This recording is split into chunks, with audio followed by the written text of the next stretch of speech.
పట్టికలు కర్నూలులో వారానికి ఒకరోజు స్నానం చేస్తున్నారు. నీళ్లు లేకుండా పెళ్లిళ్ళు మానేశారు. అదే ఇక్కడికి వస్తే విపిఆర్ ఫౌండేషన్ పెట్టి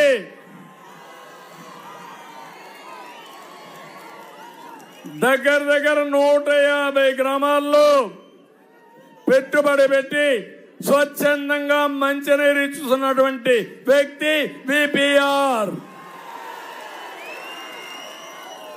సంవత్సరం 2 కోట్ల రూపాయలు ఖర్చు పెట్టి మెయింటైన్ చేస్తున్నాడు.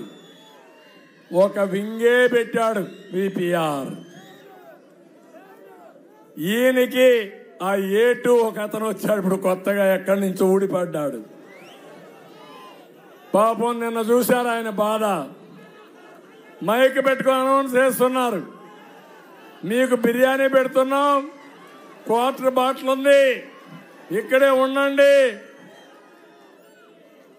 మన సారు మాట్లాడతాడంటే నీ బిర్యానీ వద్దు, నీ మీటింగ్ వద్దని పారిపోయారు. అంటే ఎప్పుడు కూడా మీరు గుర్తుపెట్టుకోవాలి, సిద్ధాంతపరంగా వస్తే మీటింగ్లు నిలుస్తారు. ఎక్కడికక్కడ అద్దె ఇచ్చే మనుషులు తీసుకొస్తే అద్దెకొచ్చిన వాళ్ళు నిలబడరు. ఈ విషయాన్ని మీరు గుర్తుపెట్టుకోవాల్సిన అవసరం ఉంది. ఇక్కడ కాకర్ల సురేష్ కూడా ఒక వెహికల్ పెట్టి మీ ఆరోగ్యం కోసం ఆరోగ్య రథం కూడా రన్ చేసిన వ్యక్తి. వీళ్ళు సేవాభావంతో పనిచేయడానికి ముందుకు వచ్చారు. అవతల వాళ్ళు దోపిడీ చేయడానికి వచ్చారు, ముందుకు వచ్చారు. ఎవరిని ఆశీర్వదిస్తారో మీరు అని అడుగుతున్నా మిమ్మల్ని.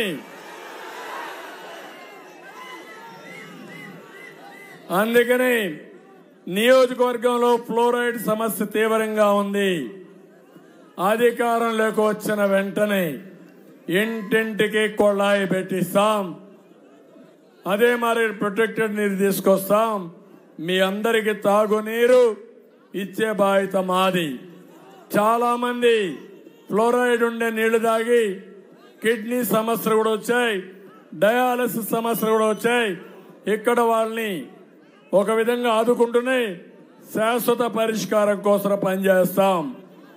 కావలికి తాగునీరు అందించే Veligonda project, Somasila north canal, Peddireddipalli reservoir పనులు పూర్తి చేసి ఈ యొక్క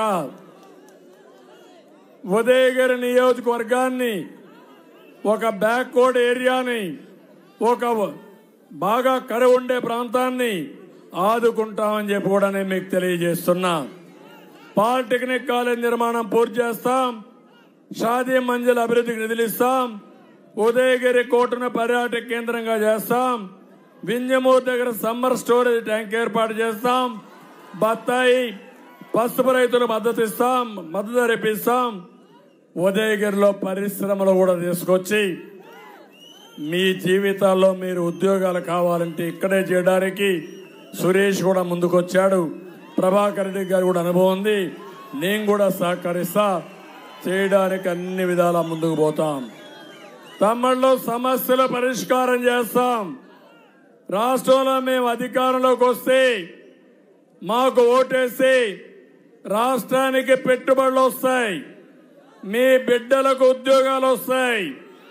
మాకు ఓటేసి మీ పంటలకు గిట్టుబాటు ధర వస్తుంది, మీ పొలాలకు నీళ్లు వస్తాయి.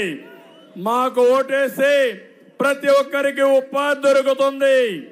మాకు ఓటేసి ప్రతి గ్రామానికి మంచి రోడ్లు వేస్తాం.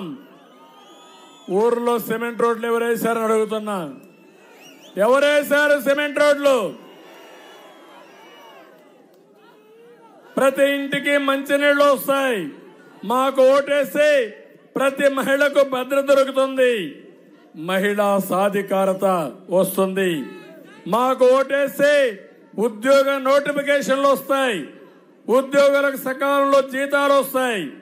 అందుకే వచ్చే ఎన్నికల్లో మాకు మద్దతు ఇమ్మని మీ అందరినీ కోరుతున్నా, ప్రార్థిస్తున్నా.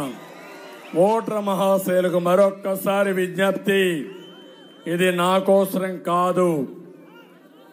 ప్రజలు గెలవాలి, రాష్ట్రం నిలబడాలి. ఇది మీ దేశ కూడా. ఇది నా ఒక్కడే బాధ్యత కాదు. నిన్న మొన్న మాట్లాడుతున్నాడు ఈ జగన్మోహన్ రెడ్డి. దినానికి ఒక మీటింగ్ అడ్రస్ చేసి అది కూడా తోలకొచ్చిన జనంతో వస్తే నేను అట్ట కాకుండా మీ దగ్గరికి వస్తున్నా.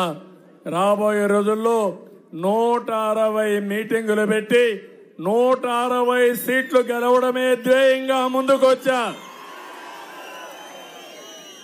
24 పార్లమెంటు సభ్యులను గెలిపించడమే ధ్యేయంగా మీకు వచ్చా. కేంద్రంలో 400+ సీట్లు వస్తే మన దగ్గర కూడా ఆ దామాషాలో గెలిపించుకొని అటు కేంద్రం ఇటు రాష్ట్రం మన రాష్ట్రాన్ని అభివృద్ధి చేస్తామని చెప్పి నేను మీకు తెలియజేస్తున్నా. అందుకే నా ఆలోచన ఒకటి, ఎవరు ఎన్ని విమర్శలు చేసినా, ఎంతమంది నన్ను ఎన్ని విధాల ఇబ్బంది పెట్టినా, ఎన్ని విధాల నన్ను బూతులు